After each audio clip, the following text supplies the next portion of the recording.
ओम जयंती मंगला काली भद्रकाली तु कपालिनी दुर्गा क्षमा शिवधात्री स्वाहा स्वधा नमोस्तुते। जय श्री कृष्णा, राधे राधे, जय माता दी, हर हर महादेव, जय भोलेनाथ। नित्य पूजा जब आप करते हैं तो नित्य पूजा करते करते आपको संकेत प्राप्त होने लगते हैं। जब आपको नित्य पूजा में संकेत प्राप्त होते हैं तो आप कहीं ना कहीं मंत्र जप के मार्ग पे चलना शुरू कर देते हैं। जब आप मंत्र जप के मार्ग पे चलना शुरू करते हैं तो मंत्र जप में बहुत सारी ऐसे अनुभव होते हैं, बहुत सारे ऐसे प्रत्यक्ष अनुभव होते हैं, बहुत सारे अप्रत्यक्ष अनुभव होते हैं जिन्हें जानकर आपको बहुत अद्भुत लगता है, क्योंकि कुछ घटनाएं इस तरह से आपके साथ में हो रही होती हैं जिसे आपने कभी महसूस ही नहीं किया होता है, आभास ही नहीं किया होता है। कभी कभी ऐसा लगता है कि ये सारी चीज़ें गलत हो रही हैं, कभी कभी हमें ऐसा लगता है कि कहीं कोई नकारात्मकता तो नहीं है।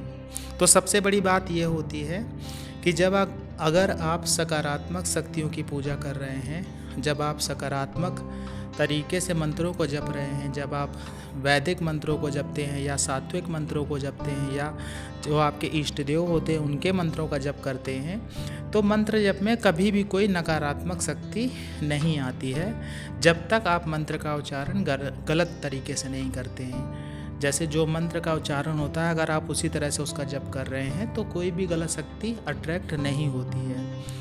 लेकिन जब भी हम मंत्र जप में बैठते हैं तो कुछ गलत शक्तियाँ अट्रैक्ट होने का प्रयास करती हैं, लेकिन वो अट्रैक्ट हो नहीं पाती हैं। इसलिए नहीं हो पाती क्योंकि ये सारी चीज़ें आपकी पूजा पाठ से जुड़ी हुई हैं, आध्यात्मिक ऊर्जा से जुड़ी हुई हैं और सकारात्मकता से जुड़ी हुई हैं। देखिए, कुछ बातें ऐसी होती हैं जो आपको बहुत देर में समझ में आती हैं, लेकिन कुछ बातें ऐसी होती हैं जो आपको जल्दी समझ में आ जाती हैं। आपका जो मन होता है उसका स्थिर होना आपके जीवन में आपको बहुत कुछ दे जाता है। देखिए, जब मन आपका स्थिर होगा तो आप मंत्र के जप को जब आप करेंगे तो आपको बहुत लाभ मिलेगा। सबसे बड़ी बात ये होती है कि जब आप जप करने बैठते हैं तो आपका मन इधर उधर चलता रहता है। कभी कुछ विचार आते हैं, कभी कुछ विचार आते हैं, आपका मंत्र में मन नहीं लग पाता है। शुरुआत में ऐसा होता है, लेकिन धीरे धीरे जब आप लगातार मंत्रों का जप करने लगते हैं, जब मंत्र की ऊर्जा बढ़ने लगती है तो वो सारे विचारों को धीरे धीरे ख़त्म करने लगती है।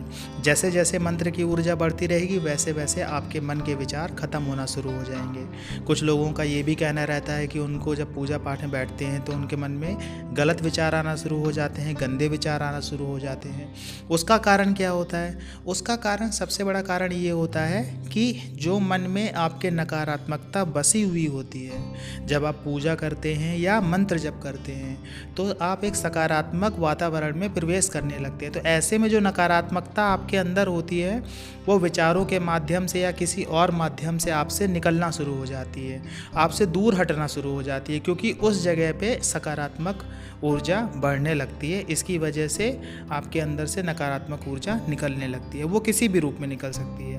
पहला रूप तो यही हो गया कि वो आपके अंदर से गलत विचारों के रूप में निकल रही है। दूसरा रूप हो जाता है कि वो आपसे आंसुओं के रूप में निकलेगी, जैसे आपका पवित्रीकरण हो रहा हो, आंतरिक पवित्रीकरण हो रहा हो। इसी तरह से तीसरी तरह से जो निकलता है, आपको उबासी आएगी, तो आप समझ जाना कि आपके मन से जितने भी नकारात्मक विचार हैं या जो आपके अंदर नकारात्मक ऊर्जा वो धीरे धीरे करके निकलना शुरू हो गई है।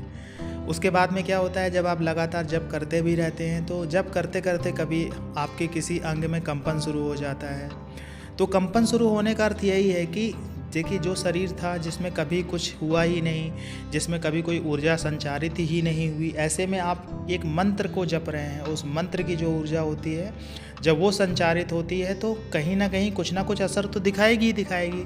ये एक शुभ संकेत होता है और ये संकेत होता है कि आपका मंत्र कार्य कर रहा है, आपके मंत्र की ऊर्जा कार्य कर रही है। ऐसे में जब मंत्र की ऊर्जा कार्य करती है तो आपको इस तरह के अनुभव भी होते हैं। देखिए, पैर में चींटियां काटना जैसे अनुभव होना, ये एक पैर सुन्न होने के कारण भी हो सकता है। लेकिन अगर आपके आज्ञा चक्र पे आपको ऐसा महसूस होता है, आपको ऐसा फील होता है कि आपके आज्ञा चक्र पे चींटियां सी चल रही हैं, तो आप ये समझिएगा कि मंत्र की जो ऊर्जा है वो आपके आज्ञा चक्र को प्रभावित कर रही है। जब आपका आज्ञा चक्र प्रभावित होने लगता है तो ये सोचिएगा कि आपके अंदर एक जो आपकी जीवात्मा होती है उसकी शक्तियाँ बढ़ने लगती हैं, उसकी एनर्जी बढ़ने लगती है और उसमें आपके मंत्र की ऊर्जा भी समाहित होने लगती है। मंत्र की ऊर्जा और जीवात्मा की ऊर्जा दोनों लगभग एक होने लगती हैं। जब आप कहीं जाते हैं तो आपकी जो जीवात्मा होती है उसमें मंत्र की ऊर्जा समाहित होती है। ऐसा नहीं है कि आप जहाँ बैठ के जप कर रहे हैं वहीं पे जप की ऊर्जा रहती है। जप की ऊर्जा आप में समाहित हो जाती है, आपकी जीवात्मा में समाहित हो जाती है। और ये जो जीवात्मा में समाहित हुई ऊर्जा होती है या जो तपोबल होता है, यह आपका जन्म जन्मांतर तक चलता रहता है। अगर आप इस जन्म में कोई जप कर रहे हैं तो अगले जन्म तक चलता रहेगा। पिछले जन्म में आपने कोई जप किया है वो भी आपके इस जन्म में रहता है। भले आप जप नहीं करते हैं लेकिन उसकी ऊर्जा आपके अंदर रहती ही रहती है। वो किसी न किसी रूप में रह सकती है, सात्विक विचारों के रूप में रह सकती है, वो अच्छे विचारों के रूप में रह सकती है, वो आपको एक अच्छा व्यक्ति बना के भी आपके रूप में रह सकती है। तो किसी भी रूप में वो आपके अंदर रहती ही रहती है। तो मंत्र जप करना बहुत ज़रूरी है। मंत्र जप पक्का करिए। अगर आपको अपने पूजा में संकेत मिलते हैं और पूजा में संकेत नहीं भी मिलते हैं तो भी मंत्र जप करिए।